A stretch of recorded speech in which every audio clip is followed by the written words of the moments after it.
Não sei, sinto que estou enlouquecendo. Por favor, traga minha filha de volta. Não, para vender tem que ser como filho da mãe. É uma máquina. Aqui onde está a mãe? Onde está a mãe em você?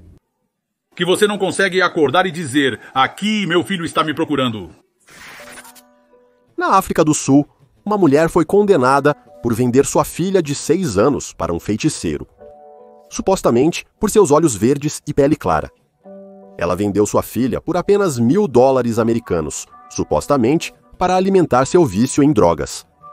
Mas ela realmente fez isso com a própria filha? Apresentarei tudo o que sei e você me dirá se acha que ela é culpada ou se foi condenada com base em provas insuficientes. Em 19 de fevereiro de 2024, tudo começou quando Jocelyn Smith, de 6 anos, desapareceu em Middle Pass, um pequeno assentamento em Saldanha Bay, África do Sul. Que está longe de ser uma área próspera, a mãe de Jocelyn, Kelly Smith, diz que deixou Jocelyn em casa com seu namorado, Jayken Poeta Apollos. Ela foi trabalhar como empregada doméstica. Ela também levou sua filha mais nova com ela e a deixou em uma creche próxima. Depois, ela foi limpar a casa de um cliente. No final do seu turno, quando voltou para casa, ficou surpresa ao encontrar a casa vazia, ou melhor, sua pequena cabana estava vazia. Sua filha e seu namorado não estavam lá. Ela saiu em busca pela área até chegou a pedir ajuda a um vizinho. Era estranho que seu namorado Apollos estivesse incontatável naquele momento. Então, com a ajuda de seu vizinho, eles foram à polícia e fizeram um relatório. Quando eu saí de casa, era o mesmo de todos os dias. Eles gostavam de ir e brincar. Eles gostavam de estar por perto na nossa área. Não havia nada de diferente naquele dia, era o mesmo de todos os dias. Então eu não percebi algo diferente. Eu não percebi que havia algo errado. Foi apenas quando a noite chegou e eu percebi que minha filha não estava voltando para casa que comecei a procurá-la. Por volta das 2h10 eu liguei para a polícia. Não está claro exatamente o que aconteceu na delegacia, mas Apollos voltou mais tarde para a cabana e disse que não conseguia explicar para onde Jocelyn foi. Jocelyn foi vista pela última vez usando camiseta azul claro, shorts jeans e tem marca de nascença no braço esquerdo. A busca por Jocelyn Smith iniciou no dia seguinte e surgiram suspeitas sobre Kelly e seu namorado Apollos, pois ambos eram conhecidos usuários de TIC, uma forma de metanfetamina em cristal. E, enquanto uma busca em grande escala começou imediatamente, unidades caninas, helicópteros, barcos de resgate, voluntários, todos pareciam estar procurando pela menina de 6 anos desaparecida, exceto por Jocelyn e Apollos. Muitos moradores locais se juntaram nas redes sociais, e a notícia se espalhou rapidamente de que uma estudante de 6 anos do primeiro ano da escola primária de Diasville havia desaparecido.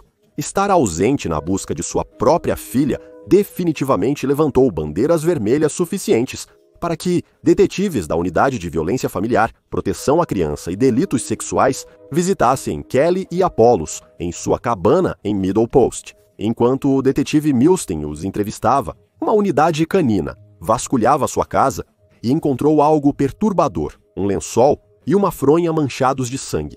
Milstein notou mais tarde que nem Kelly nem Apollos mostraram qualquer emoção real quando questionados sobre Jocelyn. Não é preciso dizer que é extremamente estranho que uma mãe não se junte à busca por sua própria filha, e nem ela, nem Apollos conseguiram explicar o lençol e a fronha manchados de sangue encontrados em sua casa. Agora os dias passaram sem sinais de Jocelyn. A municipalidade da Baía de Saldanha ofereceu uma recompensa de 20 mil rand por qualquer informação. A polícia, os moradores locais e até a Marinha Sul-Africana se juntaram ao esforço, mas mais uma vez Kelly nunca fez. Um ministro local da Aliança Patriótica, um líder chamado Gayton McKinsey, se envolveu. Ele foi visto caminhando com Kelly, tentando confortá-la, tentando oferecer apoio, mas também para pedir respostas.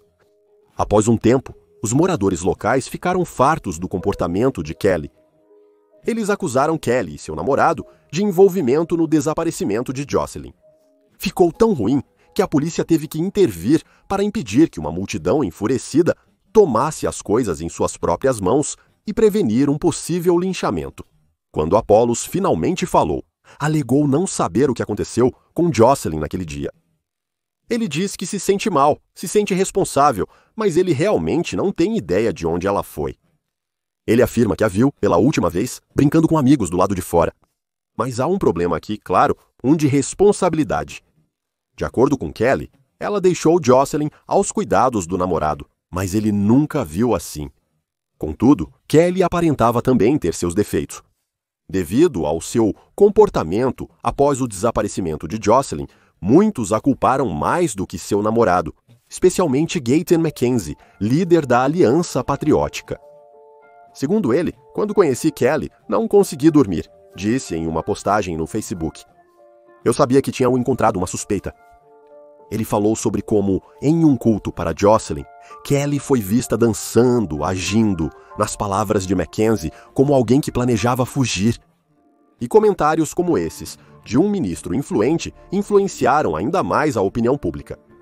Em 27 de fevereiro, o ministro fez uma live no Facebook e ofereceu uma recompensa de $100 mil por informações que levassem a encontrar Jocelyn.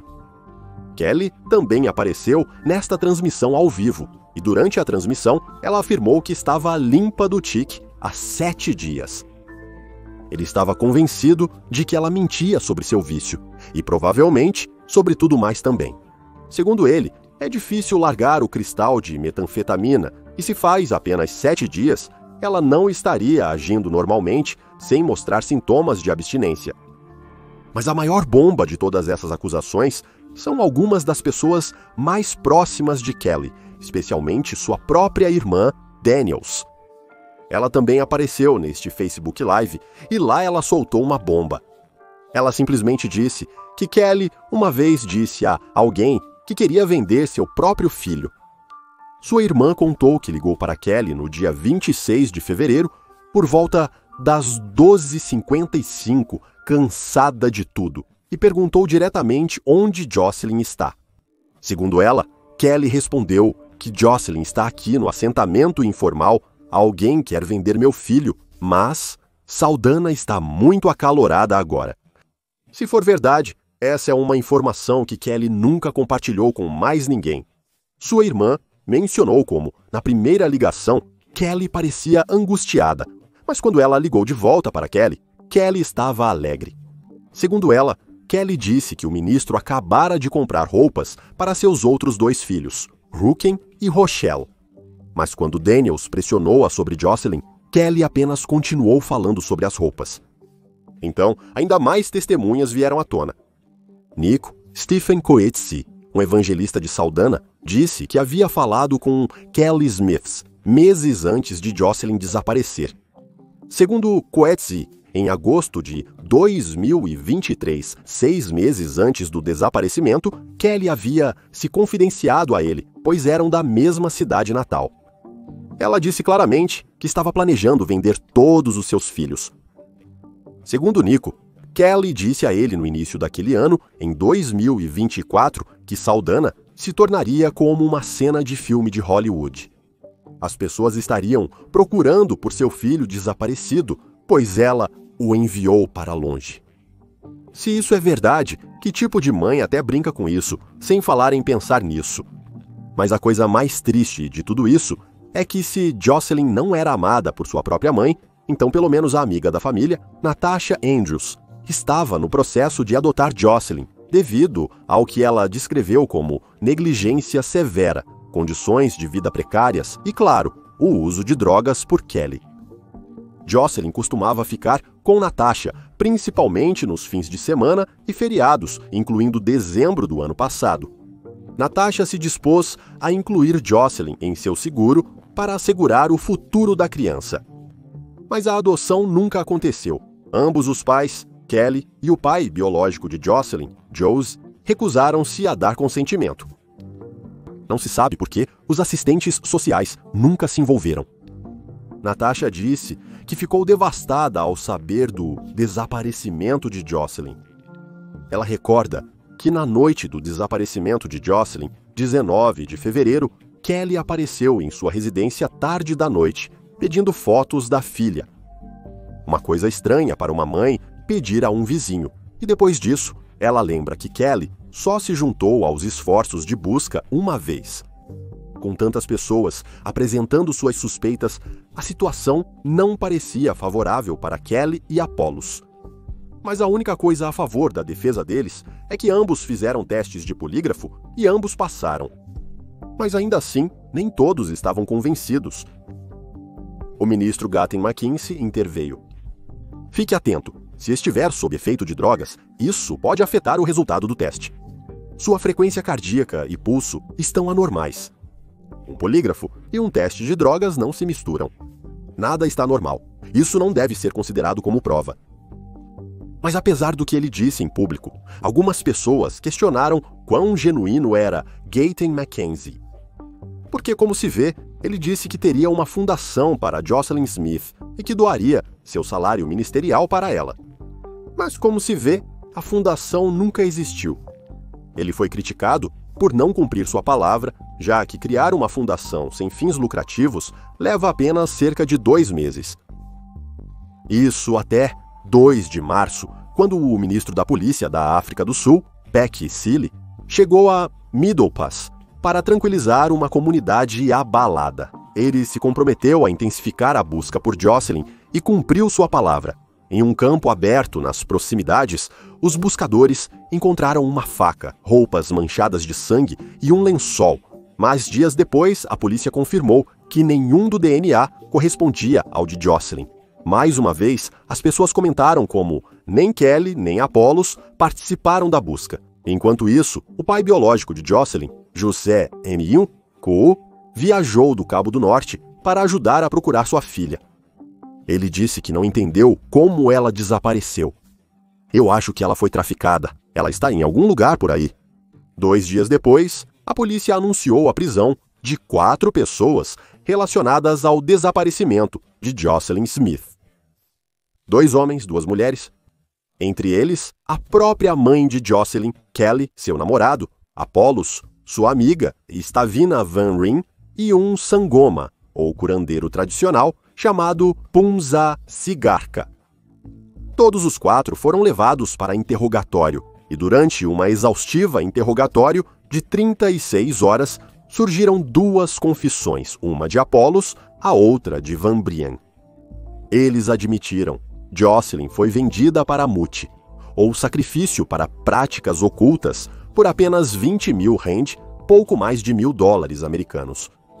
Em suas declarações, eles disseram que foi a mãe de Jocelyn quem planejou todo o acontecimento. Ela disse a eles para levar Jocelyn até Phumza Sigarka. Apollos afirmou que Sigarka deveria pagar diretamente a ele. Mas quando ele pediu o dinheiro, Sigarka disse a ele que o acordo já havia sido feito com Kelly. A outra pessoa presente, Van Ryn, acrescentou mais detalhes, dizendo que, quando Jocelyn foi entregue, havia outro homem presente. Ele usava uma camiseta vermelha, um estranho. No dia seguinte, Van Ryn voltou à casa de Sigarka para coletar sua parte prometida de 5 mil rand, mas ele nunca a recebeu. No dia 7 de março, os 4 suspeitos compareceram pela primeira vez no Tribunal de Magistrados de Vredenberg. Eles são oficialmente acusados de tráfico humano e sequestro. Do lado de fora do tribunal, manifestantes irritados se reuniram, exigindo justiça para Jocelyn, e dentro de Middle Pass, os esforços de busca continuaram, porque apesar de tudo, não havia uma resposta definitiva para o que exatamente aconteceu com Jocelyn Smith. Não havia corpo e nenhuma resposta exata para onde Jocelyn foi quando ela foi entregue ao curandeiro. O homem estranho de camisa vermelha que levou Jocelyn nunca foi encontrado, e não temos certeza se ele é real ou inventado durante o interrogatório. O que exatamente poderia ter acontecido com Jocelyn se ela realmente foi sacrificada em um ritual mute? Embora simples e direto, esses são assassinatos cometidos para colher partes do corpo humano para uso em bruxaria ou na chamada medicina tradicional. O sacrifício humano escolhido para esses rituais são, frequentemente, crianças, visadas por sua inocência. E acredita-se que quanto mais jovem a vítima, mais pura ela é, e, portanto, mais poderosa é a magia. O que estou prestes a lhe contar será difícil de ouvir, especialmente se você tem filhos, então, por favor, pule adiante. As vítimas do ritual Muti são brutalizadas das formas mais horrendas possíveis. As crianças são frequentemente mutiladas ainda vivas, porque acredita-se que a dor e o terror aumentam a potência do Muti ou do sacrifício. Elas são destruídas das maneiras mais horrendas possíveis, e isso não é uma prática incomum na África do Sul. Em 2022, Bonte Michayan, de 6 anos, foi encontrado morto e mutilado. Partes do corpo foram removidas por ordens de um sangoma. Os suspeitos, mais tarde, confessaram vários assassinatos de crianças para Muti, com pagamentos variando de 20 mil rand a 45 mil rand por partes específicas como úteros. Um psicólogo forense, Gerald Laboucheng, que investigou mais de 30 assassinatos Muti, explicou como esses crimes geralmente funcionam. Existem 3 papéis. Primeiro, um cliente em busca de poder, riqueza ou proteção. Segundo, o sangoma que prescreve o ritual. E terceiro, os assassinos que o executam. O cliente paga pelo Muti, mas geralmente não suja as mãos, o que torna a acusação difícil. O sangoma escolhe as partes do corpo de acordo com o pedido do cliente. Mais dinheiro, um negócio mais robusto, até a prova de balas para criminosos. As vítimas podem ser bebês ou adultos, e muitas vezes os assassinos as conhecem pessoalmente, escolhendo vítimas consideradas sortudas para transferir essa sorte para eles. A maioria dos curandeiros tradicionais rejeita e está enojada com os assassinatos Muti, sendo contra essas práticas. Malongo Sazi, um sangoma praticante, os chama pelo que são: crimes motivados por dinheiro cometidos por bruxos, não por verdadeiros curandeiros. Mas especialistas como o professor Isaac Niehaus alertam que a economia oculta, ou o uso de rituais sombrios para buscar prosperidade, é frequentemente resultado da desigualdade de pobreza na África do Sul. Em uma reviravolta surpreendente, em 13 de março, todas as acusações contra o Sangoma Punza Sigaki são repentinamente retiradas. O Estado citou falta de provas, mas a investigação não estava encerrada. Um novo suspeito apareceu, Laurentina Lombard, uma vizinha de Kelly Smith, e ela foi levada sob custódia, enfrentando as mesmas acusações de sequestro e tráfico humano. Em 21 de outubro, poucos dias após o que seria o 7º aniversário de Jocelyn, os acusados retornam ao tribunal. Mas desta vez há uma reviravolta. O Estado retira todas as acusações contra Laurentina Lombard. Por quê? Porque Lombard agora é oficialmente uma testemunha do Estado. Pela primeira vez, a denúncia completa é revelada, e é realmente perturbadora. Segundo Lombard, Kelly Smith começou a planejar vender sua filha já em agosto de 2023. Supostamente, ela disse a ela que um curandeiro tradicional amava Jocelyn por seus olhos verdes e pele clara e ofereceu 20 mil rand pela criança. O plano original era entregá-la em janeiro ou fevereiro de 2024. No domingo, 18 de fevereiro, um dia antes de Jocelyn desaparecer, Kelly e sua filha foram vistas caminhando em direção a um veículo branco perto de casa. Uma mulher saiu, falou com Kelly, entregou-lhe algo e as duas voltaram caminhando. Naquela noite, Kelly, Apollos, Van Ryn e Lombard discutiram a sua parte do dinheiro após venderem Jocelyn, e no dia seguinte, enquanto Kelly estava no trabalho, Jocelyn foi vendida. Naquela mesma manhã, Kelly supostamente disse a Jocelyn e seu irmão que eles não iriam à escola porque seus uniformes estavam sujos e eles não tinham dinheiro suficiente para o pó de lavar roupa. Kelly colocou algumas das roupas de Jocelyn em uma bolsa e saiu para trabalhar, deixando Jocelyn aos cuidados de Apollo. porque ela colocaria as roupas da filha em uma bolsa se ela apenas ficaria em casa. Mais tarde naquele dia, Apollos, Vandrian e Lombard estavam fumando mandrágoras e metanfetamina dentro da cabana enquanto as crianças estavam presentes. O que realmente aconteceu naquele dia é que Kelly voltou para casa. Ela pegou Jocelyn e a bolsa embalada e eles saíram a pé. Testemunhas dizem que foram vistas pela última vez entrando no mesmo veículo branco do dia anterior. Kelly voltou naquela noite e assumiu o papel de uma mãe angustiada, pedindo ajuda aos vizinhos, e relatou que ninguém estava em casa e Jocelyn havia desaparecido. Foi especificamente a declaração de Lombard à polícia que abriu o caso amplamente. Ela descreveu como Kelly se encontrou com o Sangoma vestindo uma blusa verde, saia e lenço na cabeça. Lombard afirmou que Kelly concordou com o acordo devido a dificuldades financeiras, mas provavelmente era apenas para comprar drogas. Lombard descreveu como ela e Van Vrin deveriam ser pagos para ficarem quietos. Todos os 4 suspeitos eram amigos, profundamente envolvidos em vício, e usavam regularmente tique e mandrax juntos.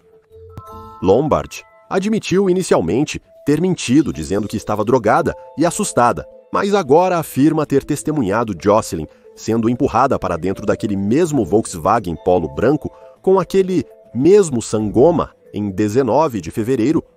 Porém, nem todos se convenceram com tal depoimento. Primeiramente, isso era tudo boato.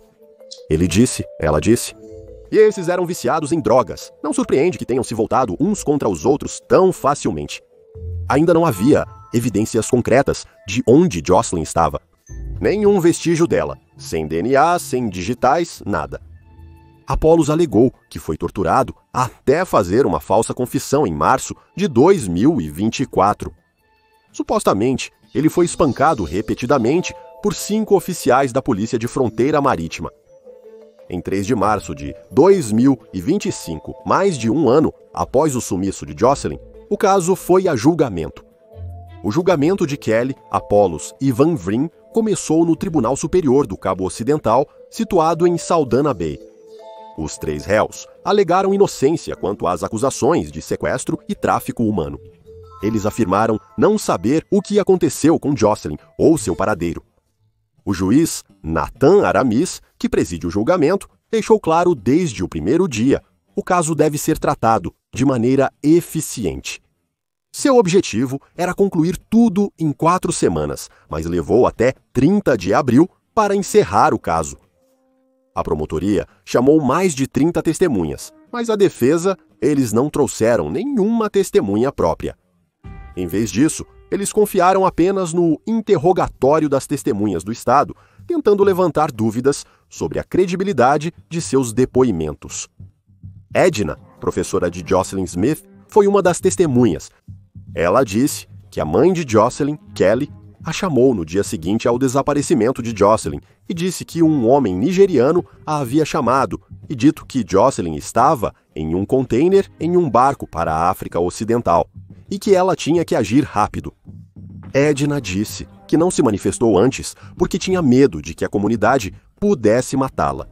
Mas o advogado de Kelly disse mais tarde que Edna havia entendido mal, que Kelly havia dito a ela que, na verdade, ela havia falado com um médium chamado Johan, que lhe deu essa informação. Houve muita discussão e interesse público no julgamento. Então, em 2 de maio de 2025, finalmente algum silêncio no dia do julgamento, quando o juiz Aramis proferiu sua sentença final. Culpados, todos os 3 réus, Kelly, Apollos e Van Vrin, foram todos condenados por sequestro e tráfico humano. Embora Jocelyn nunca tenha sido encontrada e não houvesse provas forenses para apoiar, o juiz Aramis declarou que o Estado provou seu caso, além de uma dúvida razoável, que Jocelyn Smith foi trocada e uma liberdade ilegalmente restringida. Ele ressaltou que o caso não dependia apenas do depoimento de Loretta Lombard. Em vez disso, a versão de Lombard validou todas as outras peças de evidência. Ele também comentou sobre como ele revisou a indenização de Lombard, o que significa que ela ainda pode enfrentar acusações no futuro e ser uma testemunha do Estado não a absolve de qualquer crime em que ela possa estar envolvida. A comunidade reagiu com muita emoção. Enquanto havia alegrias no tribunal, a cabana de Kelly Smith foi queimada em meio à raiva. Segundo os moradores locais, eles queriam respostas. Ainda não sabem o paradeiro de Jocelyn e o que de fato aconteceu com ela. A sentença veio no mesmo dia em que o juiz Aramis proferiu uma sentença de prisão perpétua por tráfico de pessoas, mais 10 anos por sequestro. Mas aqui está a coisa mais estranha sobre este caso. O julgamento agora acabou. Os acusados estão atrás das grades, condenados à prisão perpétua. Mas nenhum deles se quebrou. Não houve confissões nem acordos. Uma minoria, mas ainda alguns, acreditam que Jocelyn foi incriminada, que todo esse caso foi mal conduzido e ela levou toda a culpa. Talvez ela estivesse falando sobre vender nossa filha, mas ela realmente pretendia seguir em frente com isso? Mas há uma coisa em que todos podemos concordar. Com drogas ou sem drogas, o comportamento dela após o julgamento é simplesmente imperdoável para qualquer mãe com uma filha desaparecida. Na África do Sul, em média, 1.700 crianças são reportadas como desaparecidas anualmente. Enquanto esse caso recebeu muita atenção da mídia, pense em todos os outros que não receberam. E até descobrirmos exatamente o que aconteceu com Jocelyn, isso não parece justiça. Valeu por assistirem. Aqui é o Victor. Até o próximo vídeo. Gattin Mackenzie lançou a Fundação Jocelyn Smith em maio de 2025.